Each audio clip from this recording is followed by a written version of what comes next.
So it looks like the big point of discomfort this week happened when Renee asked you to lunch. Mm-hmm. Yeah. And so I wondered if we should spend some time talking a bit about that. That should be an agenda item that we pick up on today. Sure. And could you say more about what happened? Sure. It was just a regular day at the office, and some people were going to lunch. Uh-huh. And, Renee asked me, stopped by my office and asked me if I wanted to come join her for lunch. And I just had this overwhelming feeling of like, I just couldn't do it. Just couldn't do it. And I know that's happened before at times when you've had other thoughts that were going on in your mind. Was anything else happening in your head at that moment when she said, well, let's just go and let's go have lunch together? Yeah. See, Renee reminds me of my ex. Okay. And it's really hard because it just brings back me to a place when it wasn't really comfortable for me to be. My ex, Julie, back in college, she was my best friend. She was someone that we always ate lunch together with, Right. that I always had lunch with. And when she asked me if I wanted to go to lunch, it took me back to that place. Almost like it was happening all over again. Yeah. Right. And the relationship with Julie, it was something that ended really suddenly, and it took my feet from under me. Right. And it took me a while to recover from that. Yeah. So one of the things that particular request just to go out to lunch brought up was all kinds of emotions and memories and ideas about Julie and what happened to you after that. But was there something in specific about thinking about Julie or thinking about Renee in that context that might be more central to something about them that might affect you?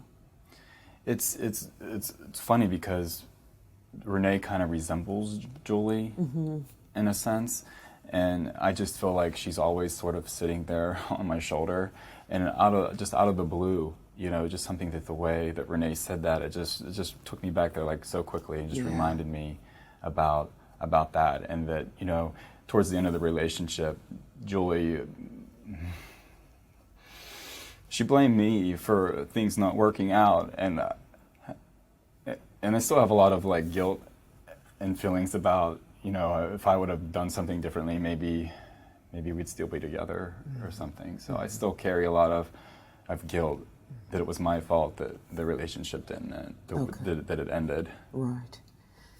And although it seems to me that one of the things that you might be able to do is to look at, in hindsight, with some of the logic tools that we've talked about how likely it is that it was all your fault, because that seems to be really still hurting you.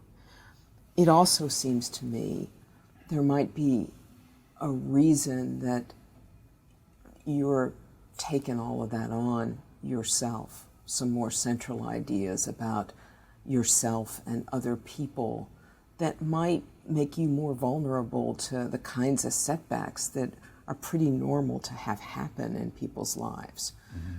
So there are two kinds of ideas that I think we might try to pursue. One is ideas that you would have that were really basic about you and the kind of person that you are, or what expectations you might have for your future. And the other are ideas that you might have about other people and what you might expect from them in how they might treat you. And some of those ideas might come from experiences that you're having currently, but it's also true that a lot of times we get our ideas about what to expect from other people or what we can expect for ourselves in the world from other experiences that have happened, sometimes even ones that we've had growing up that are tough. And those kinds of ideas can tend to stay with us if we've had a particularly traumatic or hard time along the way. And I guess I'm thinking about what ideas you might have formed about other people based on your growing up times and based on what happened with Julie. Yeah, I guess, my father, he wasn't really much of a father. He was out of the house before I can even remember. He would pop in from time to time, in the middle of the night sometimes. He would just show up with gifts, stay for a couple days, and then he was gone like the wind the next time we turned around. So he just was never really there for us and my mom.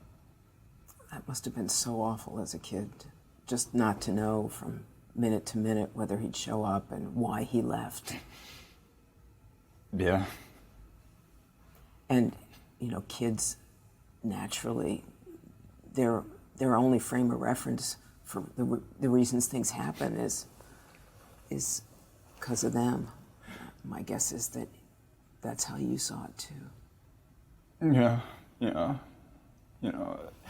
I just, think about the expression on my mom's face when he would come back into the picture. Mm-hmm. And then, she would have a sense of relief that he was there, and then the next day he was gone. Right. And then just that pain on her face. I'll never forget that. Right. And pain for you, too. Yeah. And so one of the things about this is that you'd come to see other people in ways that might actually mean that you couldn't count on them. Right. And certainly when you think about what happened with Julie, and when I think about how you reacted to Renee, it's almost like you can't really expect that they'll be there sometime and not be there sometime. That's one of my biggest fears, yeah. Yeah. So when I think about this idea, people can't be counted on,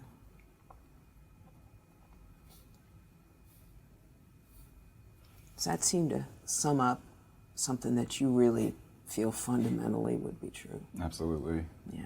Absolutely. Can you see how that would make sense based on the hard times that you had when you were a kid? That makes perfect sense. Right. And how it influences things for you right now. Yeah. I kind of find myself wondering, how do you cope with something like that? What's happened in your life when you've had to manage certainly with your dad as a kid? How did you and your mom kind of handle having that happen? I guess we just did what we had to do. We made means. We eventually learned to block him out of our life, put up barriers. We even had to change our telephone number because we just couldn't take it anymore. Mm. And enough was enough. Mm-hmm. I know he hasn't been part of your life for the last 8 years or so. And it's been some time, yeah. Yeah. So you block him out. Yeah. Have you found that tendency with other people too? Yeah. I find myself just, once I noticed that people were starting to get close to me or trying to get to know me, it really kind of scares me a little bit, especially people girls that I'm talking to, right. Especially Renee. Right. I find myself really kind of jaded and kind of guarded and just afraid to let them get anywhere near me. Right. So when the stakes are higher, you're much more wary and I would guess sort of keeping your eye peeled for any possible disappointment or setback. All the time. Mm-hmm. And then it's sort of like Fort Knox. The walls go up and you're in there and they're out here. 100%. Yeah. 100%. Yeah. Well, and it's perfectly understandable thinking about what you've been through. But I wonder, you see any downside to that? I guess I'm feeling that downside now. You know, it's hard for me to let people in, and it's hard for me to get to know people. And I'm feeling just so alone. Right. And at the same time, I'm cautious about letting people in. Right. But at the same time, I want them in, and I'm just suffering that loneliness right now. Right. I hear you, and I think that that's a really good observation on your part.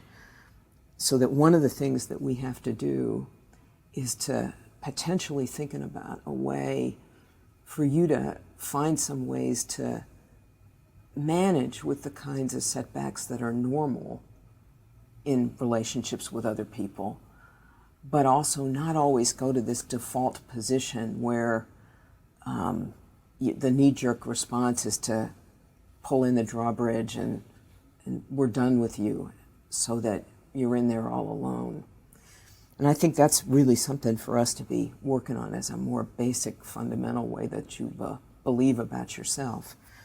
The other side that I think you brought up today is this idea of sort of being responsible for these bad things that have happened. And certainly in the situation with Julie and in the situation with your dad, one of the things we may want to take a look at is the idea of the percentage of responsibility that really is yours in those circumstances, and when things go wrong or there are setbacks, how to look at that more accurately.